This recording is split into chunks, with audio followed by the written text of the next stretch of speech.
Merhaba arkadaşlar, kanalıma hoş geldiniz. Bugün şöyle güzel bir ipim var. Angora iplerden. Bununla harika bir model başlayacağız. İpime uygun kullanacağım şiş 4 numara.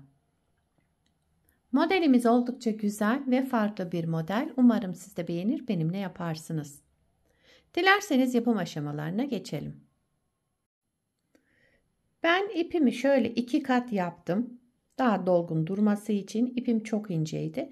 Eğer siz isterseniz tek katından da yapabilirsiniz. 2 katlı ipimden ilmeklerimi almaya başlıyorum. Şu şekilde birinci ilmeğimi aldım. Bu model için ilmek sayısı 3 ve 3'ün katları. Yapacağımız örgüye göre ilmek sayısını bu şekilde ayarlayıp modelimizi tam denk getirerek kurabiliriz. Ben ilmeklerimi tamamlayıp geliyorum. İlmeklerimi aldım. Daha sonra arka yüzünde bir sıra ters ördüm. Lastik yapmayacağım için şöyle bir hazırlık yaptım. Eğer siz lastik üzerine başlayacaksanız ön yüzünden, yani lastiğinizin ön yüzünden modeli kurmaya başlayabilirsiniz. Şu anda ben de modelimin ön yüzünde birinci sıradayım. Kenar ilmeğimi örmeden aldım. Sıradaki 3. ilmeğim 1, 2, 3. 3. ilmeğin arka boşluğundan şu şekilde bir ilmek çıkardım.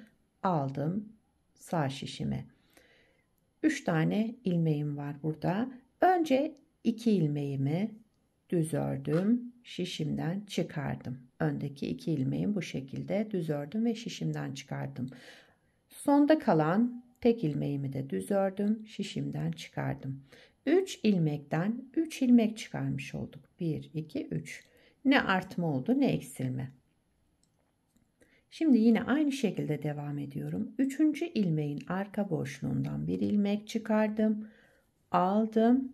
Daha sonra şöyle sıradaki 2 ilmeğimi şöyle 2 ilmeğimi düz örerek tek ilmek çıkardım. Daha sonra diğer ilmeğimi de tek olarak ördüm. Yani 3 ilmekten 3 ilmek çıkarmış olduk burada.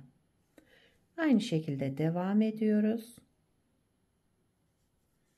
Model oldukça kolay, yapımı zevkli modellerden şöyle. İstediğiniz iple de yapabilirsiniz. Ben bugün şöyle angora tarzı bir ip tercih ettim. Onu da daha gösterişli olsun diye 2 kat yaptım. 3. ilmeğin arka boşluğundan bir ilmek çıkardım, aldım. Sıradaki 2 ilmeğimin ikisini bir düz örerek tek ilmek çıkardım. Daha sonra arkasındaki ilmeği de yine düz ördüm.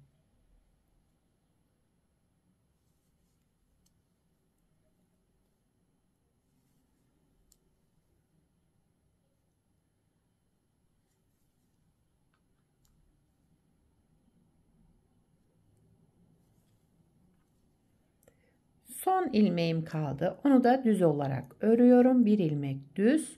Daha sonra kenar ilmeğimi ördüm. Birinci sıra ön yüzünde yaptığımız işlem bu. İkinci sıra arka yüzündeyiz.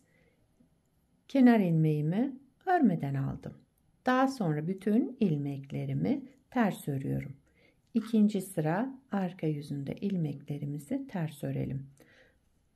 Bu modelde zaten arka yüzünde farklı işlem yapmıyoruz. Şekillendirme yok yani. İlmeklerimizi ters öreceğiz.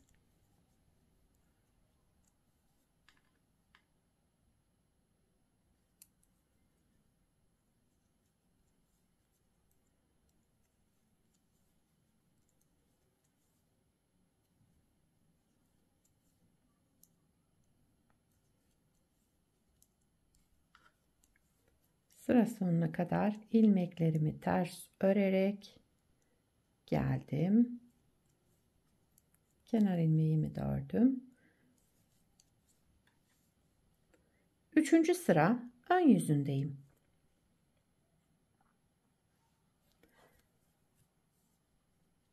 Kenar ilmeğimi örmeden aldım. Sıra sonunda bir düz örmüştük. Şimdi sıra başında bir ilmek düz öreceğim. Modeli bir ilmek kaydıracağım. Üçüncü sıra ön yüzünde aynı işlemleri yapacağım ama bir ilmek kaydırarak. Bakın başta bir ilmek düz ördüm. Devamındaki üçüncü ilmeğin arka boşluğundan bir ilmek çıkardım, aldım. Daha sonra sıradaki iki ilmeğimi önce şöyle düz ördüm. Devamındaki ilmeğimi de tekrar düz örerek 3 ilmekten 3 ilmek çıkarmış oldum burada. Yine aynı şekilde yapıyorum.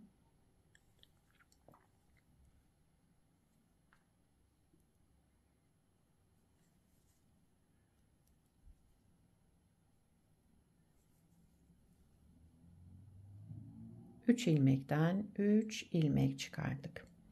Üçüncü ilmeğin arka boşluğundan bir ilmek çıkardım, aldım. Sıradaki iki ilmeğimi önce ikisini bir aldım, düz ördüm, tek ilmek çıkardım. Kalan tek ilmeğimi de yine düz örerek 3 ilmekten 3 ilmek çıkarmış olduk.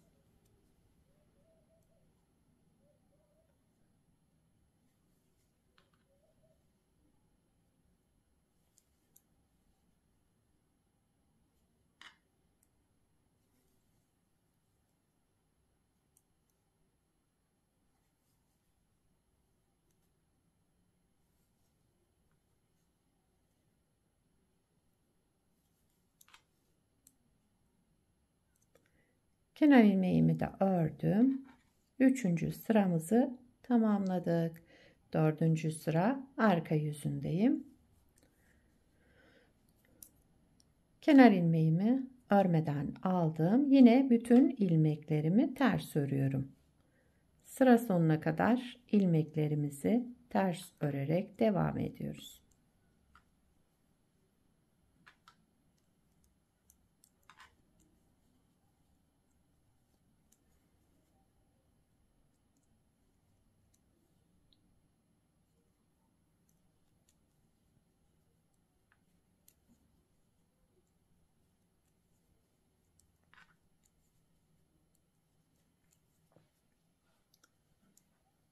Evet, modeli bir kez kurmuş olduk. Modelimiz böyle devam edecek. Hep bu 4 sıranın tekrarından oluşacak. Güzel ve kolay bir model. Bakın şöyle. Bence görüntüsü de harika. İsterseniz bir kez daha kuralım modelimizi. İkinci kez kuruyoruz modeli. Modelin birinci sıra ön yüzündeyim.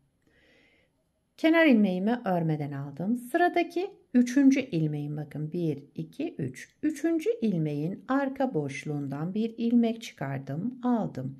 Daha sonra bu üçlünün ikisini bir aldım. Düz ördüm. Şöyle tek ilmeğe düşürdüm. Kalan diğer ilmeğimi de düz ördüm. 3 ilmekten 3 ilmek çıkarmış olduk burada. Aynı şekilde yapıyorum. Üçüncü ilmeğin arka boşluğundan bir ilmek çıkardım, aldım. Sıradaki iki ilmeğimi ikisini bir düz ördüm. Daha sonra tek kalan ilmeğimi de yine düz örerek 3 ilmek çıkarmış oldum. Devam ediyorum aynı şekilde. Bu aradan çıkardığımız ilmeği alırken biraz uzatalım. Yoksa çok çekerek olursa düzgün durmaz arkadaşlar. Ona dikkat edelim. Şöyle aldım, biraz uzattım. Daha sonra iki ilmeğimi bir aldım, düz ördüm. Kalan bu tekliği de düz örerek devam ediyorum.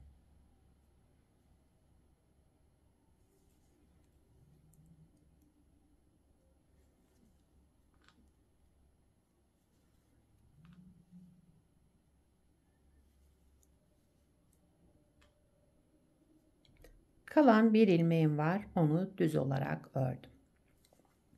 Daha sonra kenar ilmeğimi ördüm. Birinci sıramı tamamladım.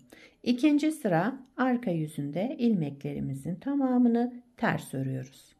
Kenar ilmeğimi örmeden aldım. Sıra sonuna kadar ilmeklerimi ters örerek devam ediyorum. Bu modelde arka yüzünde sadece ters öreceğiz. Başka işlem yok. Şekillendirmeyi ön yüzünde yapıyoruz.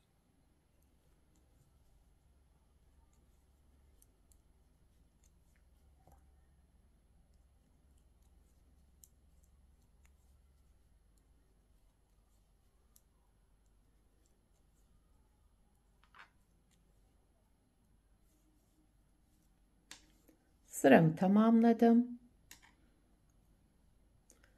3. sıra ön yüzündeyim. Şimdi modeli kaydırarak kuracağız. Birinci modelde sıra sonunda bir ilmeğimiz kalıyordu. Bir sonrakinde sıra başında bir ilmek düz öreceğim. Kenar ilmeğinden sonra bir ilmek düz ördüm. 3. sıra ön yüzündeyim. Daha sonra 3. ilmeğimin arka boşluğundan şöyle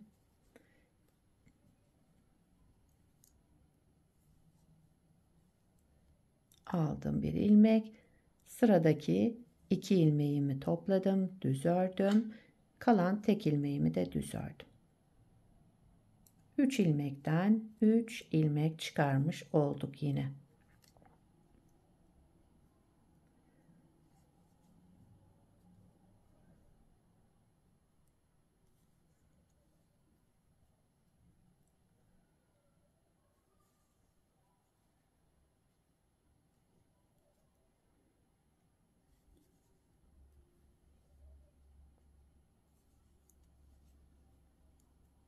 Sıradaki 3. ilmeğimin arka boşluğundan bir ilmek çıkardım, aldım ve öndeki 2 ilmeğimi önce bir düz örerek şöyle topladım. Tek ilmeğe düşürdüm yani.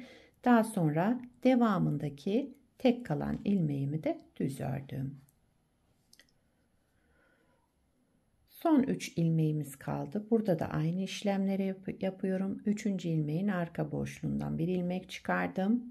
Aldım örmeden. Daha sonra öndeki 2 ilmeğimi düz ördüm. Tek ilmeğe düşürdüm. Devamındaki ilmeğimi de düz ördüm. Kenar ilmeğimi de ördüm. 4. sıra arka yüzündeyim. Kenar ilmeğimi örmeden aldım. Bütün ilmeklerimi ters örerek devam ediyorum. Model 4 sıradan oluşmakta. İlmek sayımız 3 ve 3'ün katları. Şöyle ilmeklerimi tellendirmeden almam lazım. Ben bunu düzelteyim arkadaşlar. Sıramı tamamladım. Bakın modeli 2 kez kurmuş olduk. Bir de daha önce yapmış olduğum bir parçam var. Bunu da lastik üzerine hazırladım. Aynı ipi kullandım yine. Şöyle 2 kat. Aynı şiş. Burada da beraber yaptık. Bunu lastiksiz yaptık. Burada yaptığımı da şöyle hazır lastik uyguladım bunda. Modelin ilerlemiş hali de bu şekilde olacak. Şöyle göstereyim. Modelin arka yüzü.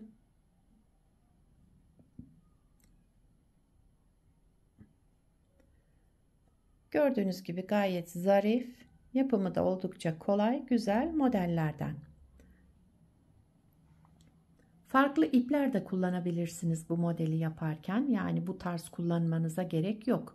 İstediğiniz iple yapabilirsiniz. Yelek yapabilirsiniz, hırka yapabilirsiniz, etol şal yapımında kullanabilirsiniz. Yani istediğiniz örgüde, yetişkin örgülerinde, çocuk örgülerinde hepsinde kullanabileceğiniz güzel ve kolay modellerden. Umarım siz de beğenir, benimle yaparsınız. Sizler nelerde kullanacaksınız, onları da yorumlarda belirtirseniz sevinirim. Beni buraya kadar izlediyseniz bir beğeni yapmayı, yorum yapmayı, beni desteklemeyi unutmayın arkadaşlar. Şimdiden hepinize teşekkürler. Yapacak olanlara kolay gelsin. Bir sonraki videoda görüşmek üzere. Hoşça kalın.